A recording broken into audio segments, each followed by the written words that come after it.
नमस्कार, देश प्रदेश व दुनिया की तमाम बड़ी खबरों में आपका स्वागत है। आइए एक नजर डालते हैं आज की मुख्य हेडलाइंस पर। बड़ी खबरों में आज हम आपको बताएंगे, हरियाणा में पुलिस कमिश्नर पर भड़के बीजेपी मंत्री, अधिकारियों से परेशान हुई कांग्रेस विधायक विनेश फोगाट। हरियाणा सरकार ने कर्मचारियों को दी बड़ी सौगात। हरियाणा में घुसा गिद्दड़ों का झुंड। एमएसपी कानून पर एसकेएम व आंदोलनकारी किसान हुए एकजुट। क्रिकेट टीम इंडिया के ओपनर के साथ दिल्ली एयरपोर्ट पर हुई बदसलूकी। हरियाणा रोडवेज के कंडक्टर व ड्राइवर की करीब पिटाई। असिस्टेंट प्रोफेसर के 575 पदों पर निकली भर्तियां। रोहतक पीजीआई में कर्मचारियों ने शुरू की अनिश्चितकालीन हड़ताल। हरियाणा बीजेपी की पूर्व सांसद को हाईकोर्ट ने नोटिस किया जारी। पूर्व मुख्यमंत्री भूपेंद्र सिंह हुड्डा को सरकार ने लगाई पेनल्टी। रोहतक पीजीआई में एमबीबीएस परीक्षा में हुआ बड़ा घोटाला। बिजली कर्मचारियों की टीम को दौड़ा कर पीटा। हिसार में किसानों ने प्रतियां जलाकर जताया विरोध। निवेशकों को लगा बड़ा झटका, एक दिन में ही डूब गए 13 लाख करोड़ रुपए। कैग रिपोर्ट के बाद दिल्ली सरकार पर हाईकोर्ट को हुआ शक। माकूम का हुआ शुभारंभ। सरकार का दावा, पहले दिन 1,50,00,000 लोगों ने लगाई डुबकी। माकूम में होगा 2 लाख करोड़ रुपए का बम्पर व्यापार। किसी घायल को अस्पताल पहुंचाया तो मिलेंगे अब 25,000 रुपए। वहीं बड़ी उपलब्धि में बताएंगे, दुनिया के सबसे ऊंचे युद्ध क्षेत्र सियाचिन ग्लेशियर पर पहुंचा 5G नेटवर्क। अब देखिए खबरें विस्तार से। बड़ी खबरों में आइए बात करते हैं मंत्री को पुलिस कमिश्नर पर आए गुस्से की। जी हां, हरियाणा के फरीदाबाद में ग्रीवेंस कमेटी की बैठक में पुलिस कमिश्नर सत्येंद्र कुमार गुप्ता के न पहुंचने पर उद्योग एवं वाणिज्य मंत्री राव नरबीर सिंह भड़क गए। उन्होंने बैठक में मौजूद डीसी विक्रम सिंह यादव और अन्य अधिकारियों से सख्त लहजे में ऐतराज जताया। मंत्री ने यहां तक कहा कि क्या पुलिस कमिश्नर मंत्री से भी बड़ा हो गया है, जो मंत्री के आने पर भी बैठक से गायब है। मंत्री ने कहा कि जब जिला उपायुक्त और नगर निगम कमिश्नर जैसे अधिकारी बैठक में मौजूद हैं, तो पुलिस कमिश्नर की अनुपस्थिति पूरी तरह अनुचित है। रेसलर से एमएलए बनी विनेश फोगाट हरियाणा के अधिकारियों से इन दिनों परेशान हो गई है। उन्होंने लोगों से बात करते हुए कहा, अधिकारी मेरे हाथ में नहीं है कि मेरे कहने से साइन कर देंगे। उनके पास तुरंत मुख्यमंत्री का फोन आ जाता है, ये काम नहीं करना, साइन नहीं करने हैं। हालांकि ऐसा किस मामले में हुआ, इसको लेकर विनेश ने कोई खुलासा नहीं किया। इसको लेकर उनका वीडियो सामने आया है। आइए बात करते कर्मचारियों से जुड़ी बड़ी खबर की। हरियाणा सरकार ने सरकारी कर्मचारियों के लिए ग्रेच्युटी की सीमा को बढ़ा दिया है। इस संबंध में वित्त विभाग ने नोटिफिकेशन जारी कर दिया है। इस संबंध में सीएम नायब सैनी की अगुवाई में हरियाणा कैबिनेट पहले ही मंजूरी दे चुकी थी। वित्त विभाग के अतिरिक्त मुख्य सचिव अनुराग रस्तोगी की तरफ से जारी अधिसूचना के मुताबिक अब कर्मचारियों को 25% ज्यादा यानी 25 लाख तक की ग्रेच्युटी मिल सकेगी। सरकार ने इसे हरियाणा सिविल सेवा संशोधन नियम 2024 बना दिया है। हरियाणा के फतेहाबाद में गिद्दड़ों का झुंड घुस आया है। एक गिद्दड़ ने 2 महिलाओं पर हमला कर दिया। गिद्दड़ ने उनके हाथ और मुंह को बुरी तरह से नोच डाला, जिससे वे गंभीर रूप से घायल हो गई। दोनों को तुरंत अस्पताल में भर्ती करवाया गया। ये दोनों महिलाएं रितु और सुमित्रा गांव बीघड़ में नहर के किनारे पशुओं के लिए चारा लेने गई थी। स्थानीय लोगों का कहना है कि इस क्षेत्र की नहर के किनारे लगभग 200 गिद्दड़ों के झुंड ने डेरा डाल लिया है। इससे आसपास के इलाकों में दहशत है। प्रशासन को इन्हें यहाँ से बाहर खदेड़ना चाहिए। ये पहले भी एक किसान के होठ चबा चुके हैं।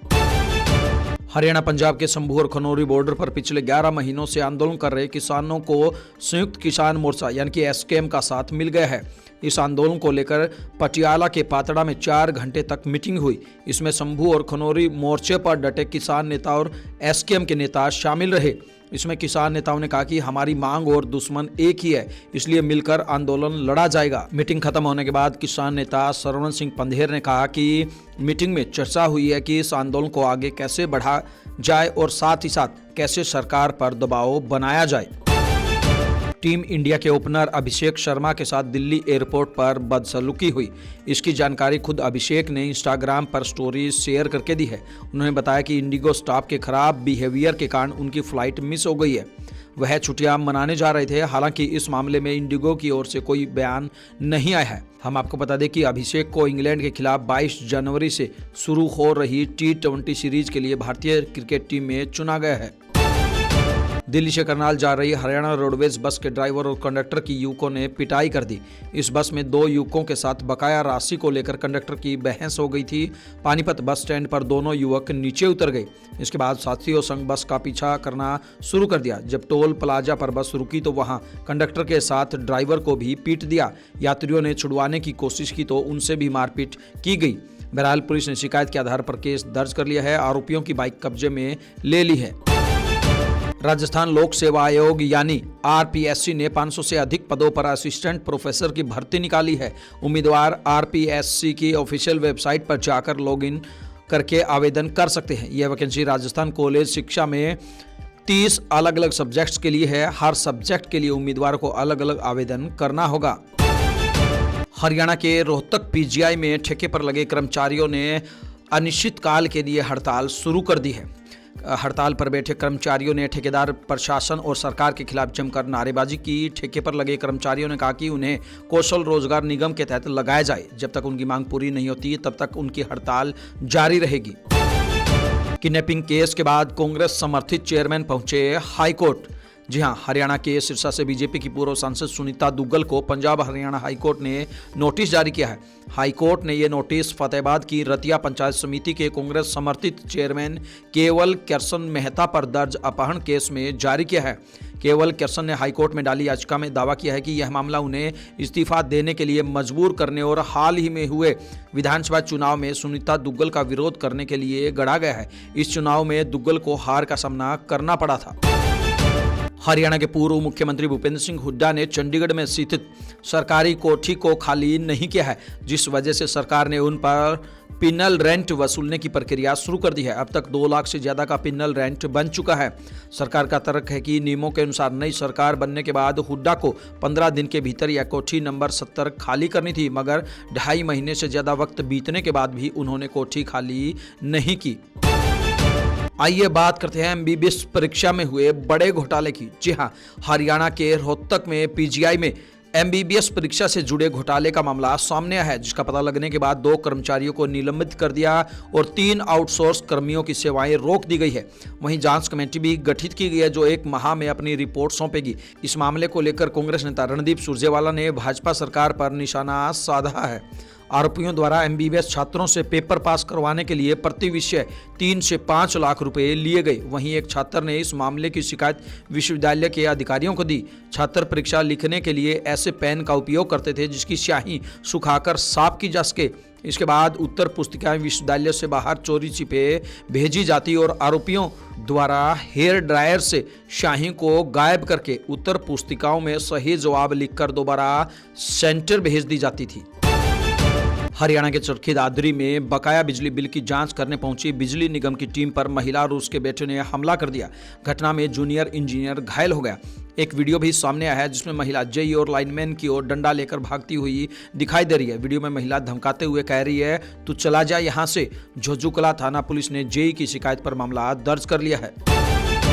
हरियाणा के हिसार सहित अनेक जिलों में संयुक्त किसान मोर्चा के बैनर तले किसानों ने जोरदार विरोध प्रदर्शन किया। किसानों ने हिसार, आदमपुर और हांसी तहसील मुख्यालयों पर राष्ट्रीय कृषि विपणन नीति के ड्राफ्ट की प्रतियां जलाकर अपना विरोध दर्ज करवाया।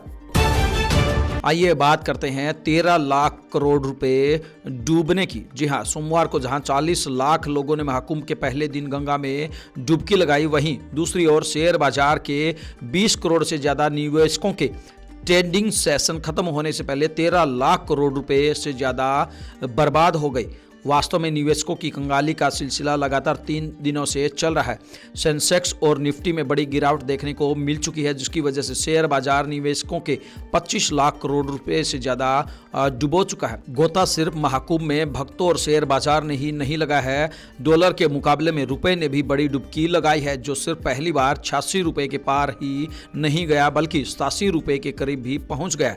यही वजह कि शेयर बाजार के निवेशकों को मोटा नुकसान हो रहा है। कच्चे तेल में तेजी और संभावित महंगाई के आंकड़ों को भी शेयर बाजार में गिरावट की वजह माना जा रहा है। कैग रिपोर्ट को लेकर हाईकोर्ट ने आतिशी सरकार को फटकार लगाई है। जस्टिस सचिन दत्ता की बेंच ने कहा, कैग रिपोर्ट पर विचार करने में जिस तरह से दिल्ली सरकार ने अपने कदम पीछे खींचे हैं, उससे इनकी ईमानदारी पर संदेह पैदा होता है। रिपोर्ट स्पीकर को भेजकर फौरन विधानसभा में चर्चा करानी चाहिए थी। यह दुर्भाग्यपूर्ण है। कोर्ट भाजपा के 7 विधायकों की याचिका पर सुनवाई कर रहा था। भाजपा विधायकों ने दिल्ली विधानसभा का विशेष सत्र बुलाने की मांग की है। उनका कहना है कि 14 मामलों पर कैग की रिपोर्ट पर सदन में चर्चा करवानी चाहिए। सरकार का तर्क है कि विधानसभा का कार्यकाल खत्म होने वाला है, इसलिए रिपोर्ट सदन में लाने का फायदा नहीं है। अगली सुनवाई 16 जनवरी को होगी। हम आपको बता दें कि कैग की एक रिपोर्ट लीक हुई थी, जिसे भाजपा ने दिखाया था। भाजपा नेताओं ने रिपोर्ट के हवाले से बताया था कि शराब नीति से दिल्ली सरकार को 2026 करोड़ रुपए का रेवेन्यू लॉस हुआ है।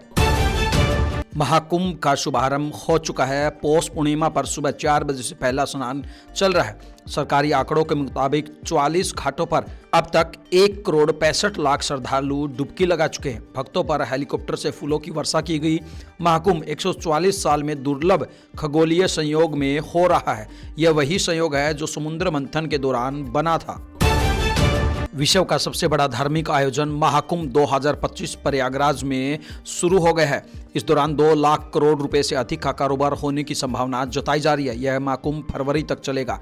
उत्तर प्रदेश सरकार के अनुसार विश्व के सबसे बड़े मानव समागम में लगभग 40 करोड़ लोगों के आने की संभावना है।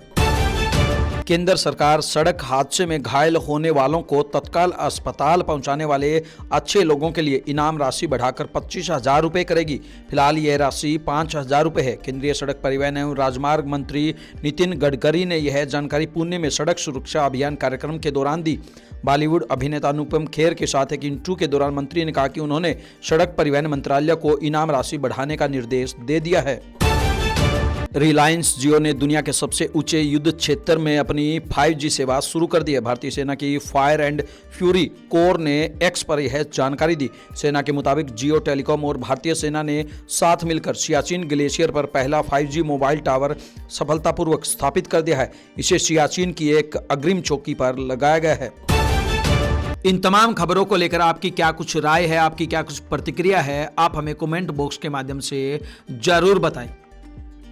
ब्यूरो रिपोर्ट, बिंदास हरियाणा।